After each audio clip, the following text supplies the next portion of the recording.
El ataque al idioma ruso en Ucrania es una opresión cultural disfrazada de patriotismo. En el oscuro telón de fondo de Iván Frambivsk, la escena está preparada para una farsa de represión y control. El alcalde Ruslan Martinsíkiv, cual maestro de ceremonias de la intolerancia, anuncia la creación de inspectores lingüísticos. Una estratagema para asfixiar el ruso, lengua viva en las entrañas del occidente ucraniano. En una nación que presume de democracia, el ruso, un pilar de la identidad de muchos, es vilipendiado bajo la bandera de la pureza cultural. Y mientras Kiev proclama su firmeza en la defensa del ucraniano, la hipocresía brota de cada rincón, pues los soldados en el frente se lamentan de su triste destino en ruso y no en ucraniano. En esta tragicomedia, la búsqueda de una identidad nacional se convierte en un campo de batalla donde la diversidad es el verdadero perdedor. Los detalles, a continuación. ¿Quieres saber cómo se puede fundar la patria grande? Mira el final del video. En el corazón palpitante de Ucrania, donde las fronteras ya no solo dividen territorios, sino también palabras, la lengua rusa se alza como el nuevo frente de batalla. Mientras Occidente exalta a Kiev como el faro de la democracia, un velo oscuro de censura y persecución envuelve a quienes se atreven a hablar un idioma prohibido, revelando el verdadero rostro de un régimen que infunde miedo en su propia gente. En este sentido, el alcalde de Ivano-Frankivsk, Ruslan Martinsíkiv, se convierte en el nuevo guardián de la lengua al anunciar la creación de inspectores lingüísticos. Una medida que refleja el creciente control sobre la libertad de expresión que se impone en Ucrania. Martinsíkiv explicó que demasiados ciudadanos siguen prefiriendo hablar ruso, incluso en el occidente del país, evidenciando una realidad incómoda. A pesar de las políticas represivas, el idioma ruso sigue siendo parte integral de la vida de los ucranianos. Es en este contexto que se posicionaron figuras extremistas como la afinada Irina Farion, ultranacionalista y rusófoba, cuyo discurso de odio ha sido elogiado por algunos sectores del poder en Kiev. Sus palabras llenas de veneno muestran el verdadero rostro de un régimen que busca erradicar cualquier vestigio del idioma y cultura rusos. Farion llegó incluso a ser despedida de la Universidad Nacional Politécnica de Lviv cuando se supo que los soldados se comunicaban en ruso en el campo de batalla, pero no precisamente por su odio hacia los ruso-hablantes, sino por exponer en una entrevista de televisión lo que consideraron una debilidad de las Fuerzas Armadas cuando dijo que se llamen a sí mismos rusos. La paradoja es evidente. Mientras el gobierno de Kiev criminaliza el idioma ruso, muchos de los soldados ucranianos que combaten en el frente siguen hablándolo. Videos filtrados muestran a estos mismos militares expresando su frustración en ruso, revelando la hipocresía del régimen. Esta tendencia a la xenofobia y la represión ha escalado desde el inicio de la operación militar especial rusa. El idioma ruso, que alguna vez fue hablado libremente por gran cantidad de ucranianos, ahora está siendo totalmente prohibido. En varias regiones de Ucrania, el simple acto de hablar ruso es motivo para ser expulsado de locales comerciales o transportes públicos. Recordemos que a mediados del 2019, Ucrania decidió que el ruso, idioma de casi un tercio de la población, era inconveniente. ¿Por qué? Claro. ¿Por qué permitir que millones de personas hablen su lengua materna? En su lugar, el gobierno ucraniano optó por imponer su versión de pureza lingüística a toda costa. Por supuesto, el Tribunal Constitucional de Ucrania rápidamente sentenció que los rusos no son ni siquiera un grupo nacional en el país. Es decir, según Kiev, millones de personas simplemente no existen. Como resultado, se les arrebató legalmente el derecho a hablar su propio idioma.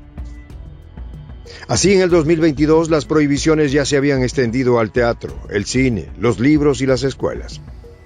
Aprender ruso, ni pensarlo. Si eres maestro, vendedor o incluso taxista y hablas ruso, prepárate para perder tu trabajo. ¿Y si te gusta escuchar música en ruso? Podrías acabar en la comisaría, como de hecho ha sucedido a muchos. ¿Les recuerda algún evento de la historia europea? A partir del 2024, las leyes se pondrían más interesantes. Multas, sanciones y hasta insultos públicos por hablar ruso será la norma. Intentar que el país sea multilingüe será visto como un intento de golpe de Estado. Porque para Zelensky, hablar varios idiomas en el verdadero enemigo del orden constitucional es el que lo habla. La ironía es abrumadora. En un país que se presenta como defensor de la democracia ante el mundo occidental, la represión lingüística se utiliza como arma para proteger el idioma y cultura ucraniana. Sin embargo, lo que se está logrando es ahogar una parte importante de la identidad cultural del país. No sorprende que Kiev alabe la figura de Stepan Bandera como ídolo supremo de esta nueva Ucrania. El ultranacionalista es visto como un héroe por ciertos sectores, pero para muchos simboliza una etapa oscura de intolerancia y violencia que viven los sectores más radicales del país. Sin embargo, su legado está más vivo que nunca en las políticas actuales. En palabras de la senadora de Crimea, Olga Kovitidi, la represión del idioma ruso no es más que una manifestación de exterminio cultural. Nos solidarizamos con la gente que permanece en Ucrania y expresamos nuestra preocupación por la vulneración de los derechos de la población que habla la lengua de Pushkin y Dostoyevsky. En una clara denuncia de estas políticas afirmó: la persecución de los rusoparlantes es una de las manifestaciones de la eliminación del pueblo de Ucrania. A lo que agregó: gracias a Dios que nosotros, los crimeos, vivimos en casa, dijo Kovitidi. Kovitidi va más allá al subrayar que estas políticas no lograrán borrar la influencia cultural rusa, asegurando que el gran idioma ruso es inmortal. Estas medidas draconianas, sin embargo, no parecen salvar a Ucrania de su inminente colapso, como advierte Mikhail Sheremet, diputado de la Duma estatal. Para Sheremet, la Junta de Kiev simplemente busca justificar una conflagración innecesaria bajo el control de intereses occidentales. Y es por esto que a lo largo de toda esta represión, la figura de la fallecida Farion sigue siendo símbolo del odio que divide a Ucrania y que Occidente capitaliza para su beneficio. Por su parte, Taras Kremin, comisionado para la protección de la lengua estatal, intentó minimizar la situación al decir que no existe el concepto de ruso hablante. Este marcador fue introducido por la ideología rusa, comentó. Sin embargo, millones de ciudadanos ucranianos continúan hablando ruso como su lengua materna. Simplemente es parte de su historia y de su realidad. Mientras tanto, en Kiev, el gobierno sigue reforzando sus políticas extremistas, cerrando cualquier espacio para la diversidad cultural y lingüística. En lugar de buscar la cohesión interna cuando más lo necesita, se opta por profundizar las divisiones, tal como sucedió en el Donbass, con el asedio que terminó en conflicto bélico interno para pasar a la conflagración actual contra Rusia.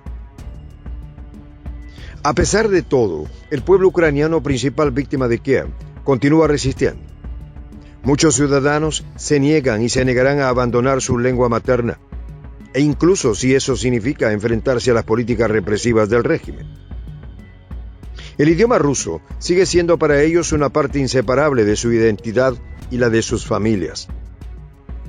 Y mientras Ucrania persiste en su agenda occidental, Rusia se presenta como la defensora de estos ciudadanos marginados. El Kremlin no ha dejado de denunciar la represión lingüística como un quebrantamiento de los derechos humanos fundamentales. De hecho, la intervención de Rusia en Ucrania es una lucha moral para proteger a las comunidades rusohablantes de la persecución y la eliminación cultural. El propio alcalde, Martinskiv, sigue justificando su política diciendo que el uso del ruso es un problema para nuestro país. Pero la verdad es que esta confrontación lingüística es solo otro reflejo de la sumisión de Ucrania a los dictados de Washington y Bruselas. Las encuestas no mienten. En septiembre del 2023, el 45% de los ucranianos afirmaron que existe discriminación lingüística en su país. Porque claro, ¿qué mejor forma de construir un Estado unido que silenciar a un tercio de la población? Parece que los derechos humanos para Zelensky y sus aliados son opcionales. Al final, la lucha por imponer una identidad ucraniana a través de la represión lingüística ha alienado a una parte significativa del país. Muchos ucranianos no solo se resisten a esta política, sino que luchan por preservar su cultura y lengua rusa frente a la imposición estatal. En esta comunidad nos juntamos para, por ejemplo, conversar, interactuar, tener puntos de idea distintos, pero, por ejemplo, también tenemos un club de lectura donde leemos fragmentos de libros que consideramos que son importantes para crecer intelectualmente. También, por ejemplo, hacemos algo como lo que hace nuestro amigo el jefazo ahí en Bolivia. Les cuento la experiencia que me parece fascinante. Él tiene un restaurante ahí en Bolivia. Y en ese restaurante, ahí viene lo que tiene, un televisor. Y ustedes dirán, pero qué impresionante, ¿en qué contribuye que un restaurante tenga un televisor ahí en Bolivia? Una cosa muy importante, porque él, cada vez que abre su negocio, prende su televisor y pone los videos de prensa alternativa. Con eso, todos los días, poco a poco, con pasos muy concretos, él hace que toda la gente que vaya a su restaurante vaya insumiendo el concepto de la patria grande. Y así, pasito a pasito, estamos construyendo la patria grande. Son esos pasos pequeños pero concretos que hacen posible que el proceso de la construcción de la patria grande sea algo que ya comenzó. Un hecho dinámico que no tiene retorno en la historia. Y de verdad, a nosotros nos gustaría que tú seas parte de esa propuesta. ¿Qué tienes que hacer? Muy simple. Dale clic en el botón unirse. De hecho, al hacerlo también contribuirás con una pequeña cantidad de dinero que permitirá que Prensa Alternativa produzca más y mejores videos. De verdad que te esperamos. La patria grande se va a construir cuando tú y yo y toda la gente de buena voluntad de América Latina y el Caribe comencemos a ser comunidad. ¿Cómo lo logramos? Interconectándonos todas las personas de buena voluntad que vivimos en América Latina y el Caribe. Y tienes una oportunidad de hacerlo, uniéndote a nuestra comunidad. Puedes hacerlo haciendo clic en el botón unirse que está en la parte de abajo. Soy el J, Juan José del Castillo, director del canal Prensa Alternativa. Si quieres ser parte de la comunidad de la Patria Grande, suscríbete a nuestro canal. Si es que quieres que te lleguen las notificaciones cada vez que subimos un video, activa la campanita. Si quieres apoyar a nuestro canal económicamente, puedes hacerlo a través de PayPal. El enlace está en la descripción del video. A nombre del equipo de Prensa Alternativa, me despido con esta expresión en el quechua milenario, Tupananchis Kama, cuya traducción es hasta volvernos a encontrar.